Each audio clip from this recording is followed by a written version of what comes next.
Here are some quick tips for your first successful RC plane flight. Tip number 1. Make sure all your glue joints are intact, including the motor mounts, the wing, the vertical and the horizontal stabilizers. You don't want anything to come out in mid-air. Tip number 2. Make sure all the control surface hinges have smooth movement without rips and tears. Tip number 3. Control horns are firmly attached with the holes aligning just above the hinge line. This will give you equal positive and negative deflections.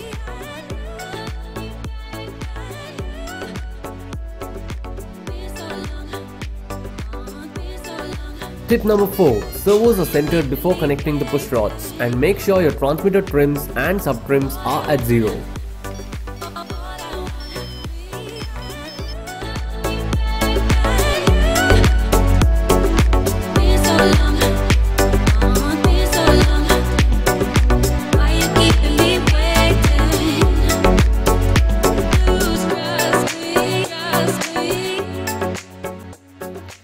Tip number 5. Not to have a large or sometimes any thrust angle for the motors. Usually slide 2 to 3 degrees down thrust angle for a high wing or low wing aircraft is a good one to go.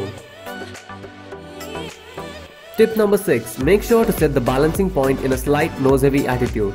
Too nose heavy can end up in a bad crash, just about 2 to 3 degrees facing down.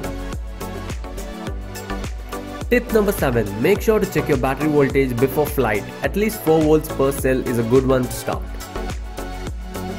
Tip number 8. Check your transmitter battery as well.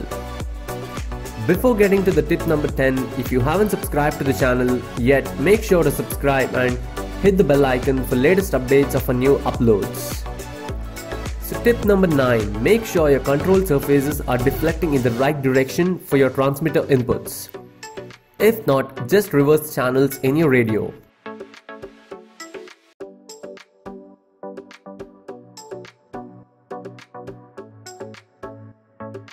Tip number 10. Also do a range test of your radio before flying by setting the RF power to minimum. If your radio gives about 15 to 20 feet at minimum power, then you're good to go. Increase the power back to maximum power and enjoy your first flight. So following these 10 tips can make your first RC plane flight a 80% success for sure. If this video was helpful, please give a thumbs up and consider subscribing for more content like this. Thanks for watching. See you in the next one.